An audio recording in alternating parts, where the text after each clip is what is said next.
गृहस्थ में रहते हुए ब्रह्मचर्य से कैसे रहे।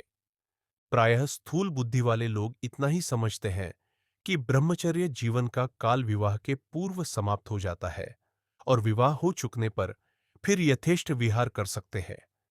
यानी विवाह से पूर्व तक ही संयम बरतना है। विवाह होने पर तो मनचाहा स्त्री संसर्ग कर सकते हैं, लेकिन उन्हें यह पता नहीं है कि गृहस्थाश्रम का वास्तविक उद्देश्य संतानोत्पत्ति है, ना कि जनन इंद्रिय को तृप्त करना।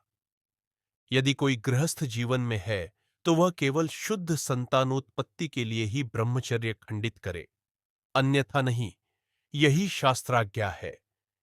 यद घ्राण भक्षो विहितः सुरायास्तथा पशोरालभणम न हिंसा एवं व्यवायः प्रजया न रत्या इमं विशुद्धम न विदुः स्वधर्मम। श्रीमद्भास 11 मई 13। सौत्रामणि यज्ञ में सुरा, मदिरा को नासिका से सूंघने का विधान है, पीने का नहीं। यज्ञ में पशु के स्पर्श करने का विधान है, हिंसा का नहीं। इसी प्रकार गृहस्थ जीवन संतानोत्पत्ति के लिए है, विषय भोग के लिए नहीं। यही विशुद्ध धर्म का स्वरूप है, किंतु इस अपने धर्म को लोग नहीं जानते हैं। श्री मनु महाराज ने भी मनुस्मृति में कहा कि आख्ये प्रजनार्थम स्त्रिय सृष्टाः संतानार्थंच मानवम। मनुस्मृति। गर्भ धारण करने के लिए स्त्रियों और गर्भाधान करने के लिए पुरुषों की रचना हुई है। यदि कोई पुरुष संतान प्राप्ति के लिए अपनी बीच से रतकाल में समागम करता है तो उसका ब्रह्मचर्य नष्ट नहीं माना जाता, क्योंकि ऋतुकालाभिगमनम ब्रह्मचर्यमिवोच्यते। ऋतुकाल में संतान प्राप्ति के लिए अभिगमन, मैथुन करना, यह ब्रह्मचर्य ही है। रतावृत्तो स्वदारेषु संगति रिया विधान्तः ब्रह्मचर्यम तदैवोक्तम गृहस्थाश्रमवासिनाम। ऋतुकाल में अपनी स्त्री से विधियुक्त अर्थात शास्त्राज्ञानुसार केवल संतान के हेतु समागम करने वाला पुरुष गृहस्थाश्रम में रहते हुए भी ब्रह्मचारी ही है। इसी तरह युवती स्त्री को चाहिए कि मासिक धर्म से शुद्ध होकर अपने पति से नियत समय में संतान के लिए समागम करे, तो वह भी ब्रह्मचारिणी ही है। या नारी पतिभक्ता स्यात् सा सदा ब्रह्मचारिणी। जो स्त्री केवल अपने पति से अनुराग रखती है, उचित समय पर संतति की इच्छा से सहवास कर गर्भ धारण करती है, वह सर्वदा ब्रह्मचारिणी कहलाती है। किंतु अपने पति के साथ भी अनियमित मैथुन करना यह व्यभिचार है और यह पाप है। इसी तरह पुरुष भी ऋतुकाल के अलावा भले ही अपनी धर्मपत्नी से समागम करता है तो वह पाप है। रजोदर्शनतः पूर्वम न स्त्री संसर्ग माचरेत। रजोदर्शन होने से पहले स्त्री से समागम करना निषेध है। अतः संतति की प्राप्ति के लिए भगवत प्रार्थना से युक्त होकर के कि हे करुणा निदान, मैं आपकी आज्ञा का पालन करने के लिए अपने ब्रह्मचर्य को क्षीण करता हूं और आपकी प्राप्ति के लिए यह गृहस्थ धर्म रूपी पूजा स्वीकार करने के लिए आपसे प्रार्थना करता हूं। यह पूजा है, आप स्वीकार कीजिए। पूर्व काल में आश्रम परंपरा में 25 वर्ष तक तो प्रायः सभी ब्रह्मचर्य धारण करते थे। फिर जिनको गृहस्थ में जाना होता था वह गृहस्थ में जाते थे, और जिनको नैष्ठिक ब्रह्मचर्य का व्रत लेना होता था वे वैरागी होते थे। दोनों महान पुरुष बनते। एक गृहस्थ में जाकर के धर्म पूर्वक चलते हुए पुनः वैराग्य को धारण करता और दूसरा विरक्ति में जाकर महापुरुष बन जाता। लेकिन आज स्थिति यह है कि 25 वर्ष तक तो लोगों की बड़ी दुर्गति हो जाती है, क्योंकि अब कुंसक सुलभ हो गया है।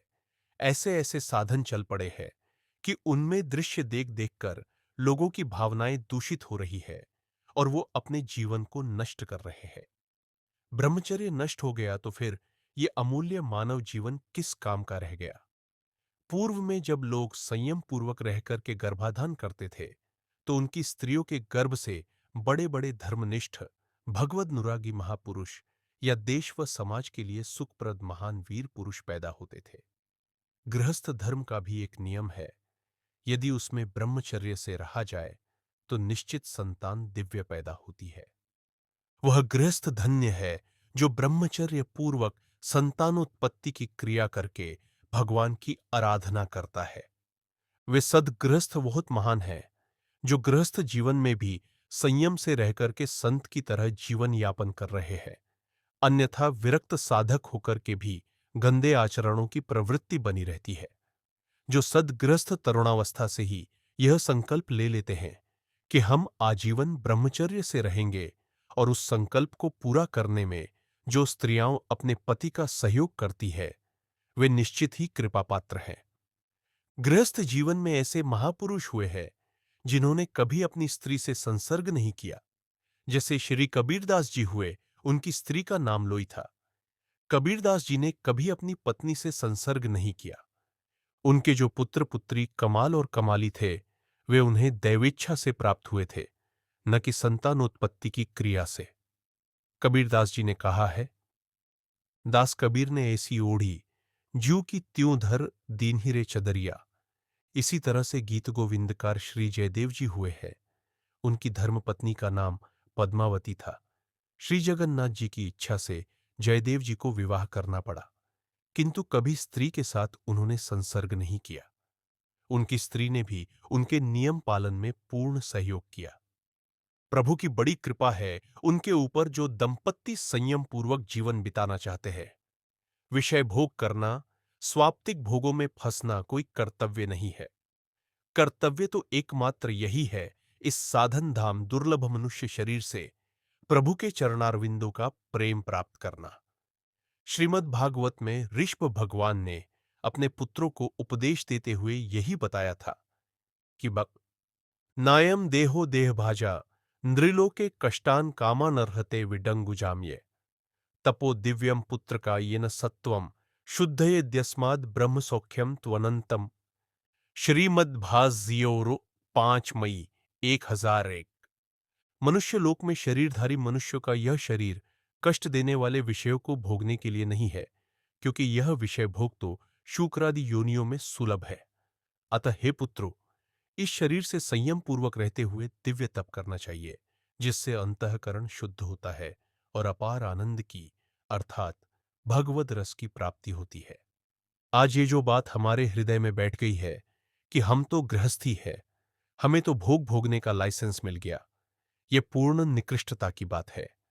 हां, जो संयम पूर्वक नहीं रह पा रहा है, तो उसके लिए शास्त्रीय विधान है कि वह ऋतुकाल में स्त्री समागम कर सकता है, परंतु तब जब संतानोत्पत्ति की लालसा हो। नहीं तो वास्तविक बात तो यही है कि ब्रह्मचर्य से युक्त होकर के भगवद आराधन करते हुए आत्म कल्याण करके ये जन्म सुधार लिया जाए। इन भोगों की तो अन्य योनियों, स्वर, कुत्ता आदि में बहुतायत है। सभी इन्हीं भोगों में रमे हुए हैं। इसलिए मनुष्य जीवन विषय भोग रूपी कर्तव्य के लिए नहीं है। मनुष्य मात्र का तो एकमात्र यही धर्म है, प्रभु के चरणों में भक्ति हो जाना। स वै पुंसां परो धर्मो, यह तो भक्ति रधोक्षजे अहेतुक्य प्रतिहता ययात्मा संप्रसिद्धि। श्रीमद्भाव 1-2 से। अधोक्षज भगवान में अपना चित्त समर्पित हो जाना, उनके चरणों में प्रेम हो जाना, यही परम धर्म है जीव मात्र का। इसीलिए भगवान गीता जी में आदेश करते हैं कि पैक सर्वधर्मान परित्यज्य मामेकम शरणम व्रज, अहम त्वा सर्व पापेभ्यो मोक्षयिष्यामि मां। शुच 18:76। सब धर्मों, कर्तव्यों को छोड़ो और केवल मेरे चरणों का आश्रय लो। यदि संयम से चलोगे तो गृहस्थ धर्म में रहकर भी भगवत प्राप्ति के योग्य हो जाओगे। भगवान ने गृहस्थ का इसीलिए रास्ता दिया कि पति पत्नी मिलकर के काम पर विजय प्राप्त करे, इसलिए नहीं दिया कि रोज भ्रष्ट होते रहे। गृहस्थाश्रम एक सुरक्षित किला है, जिसकी आड़ में उच्छृंखल काम प्रवृत्ति से बचा जा सकता है। ब्रह्मचर्य हानि का मतलब है कि तुम रोज मर रहे हो, रोज मृत्यु को गले लगा रहे हो। संयम से चलोगे तो आनंदित रहोगे। संयम एक बहुत बड़ी शक्ति है, जिसके निकालने में लोग आनंद समझते हैं, उसके रोकने में कितना आनंद होगा। केवल संतान उत्पत्ति के लिए संग करो। हम लोग ब्रह्मर्षियों की संतानें हैं, उन्होंने भी तो स्त्री संग किया, लेकिन शास्त्रीय सिद्धांत के अनुसार बड़े बड़े गृहस्थ आचार्य भी हुए, उनकी संतानें भी हुईं। अतः एक पतिव्रती ब्रह्मचारी ही कहा जाता है। कोई ऐसा न समझे कि हम तो छिपकर व्यभिचार कर लेंगे, क्योंकि हमें कोई देख नहीं रहा है। अरे, तुम कहां तक छिपोगे? हमारे कर्मों के 14 साक्षी होते हैं, जो हमारे कर्मों को देखते हैं। उनसे हम कहीं छिप ही नहीं सकते हैं। सूर्य, अग्नि, आकाश, वायु, इंद्रियां, चंद्रमा, संध्या, रात दिन, दिशाएं, जल, पृथ्वी, काल और धर्म, ये सब कर्मों के साक्षी है। जय श्रीहित हरिवंश नरक गति दुर्भर, यम द्वारे कटियत नक छीके। वहां यमलोक में ऐसा हिसाब है कि कहां छींका, कब छींका, इतने पर ही वहां नाक काट दी जाती है। वहां उंगली उठाने पर भी दंड है कि कहां उंगली उठाई, किसको उठाई, क्यों उठाई। अर्थात वहां एक एक कर्म का हिसाब होता है। यदि कोई सोचता है कि मुझे कौन देख रहा, मौज मस्ती कर लो, तो यह अच्छी तरह से समझ लो कि आप बच नहीं सकते हो। निश्चित नारकीय यातनाएं भोगनी पड़ेंगी। अवश्यमेव भोक्तव्यम कृतम कर्म शुभाशुभम। मनुष्य को निजकृत शुभ या अशुभ कर्म का फल अवश्य मिलता है। यत् करोत्यशुभम कर्म शुभम व यदि सत्तम अवश्यम तत् समाप्नोति पुरुषो नात्र संशयः। मनुष्य जो शुभ या अशुभ कार्य करता है, उसका फल उसे अवश्य भोगना पड़ता है, इसमें संशय नहीं है। स्वयं कर्म करोत्यात्मा स्वयं तत्फलमश्नुते, स्वयं भ्रमति संसारे स्वयं तस्माद् विमुच्यते। जीव स्वयं कर्म करता है और स्वयं उसका शुभाशुभ फल भोगता है। वह अपने ही कर्म से संसार में चक्कर लगाता है और अपने ही कर्मों से इन सबसे मुक्त भी होता है। इसीलिए श्री कृष्णचंद्र जी महाराज ने गीता जी में कहा, उद्धरेदात्मनात्मानं नात्मानं वसादयेत, आत्मैव ह्यात्मनो बंधुरात्मैव रिपुरात्मनः।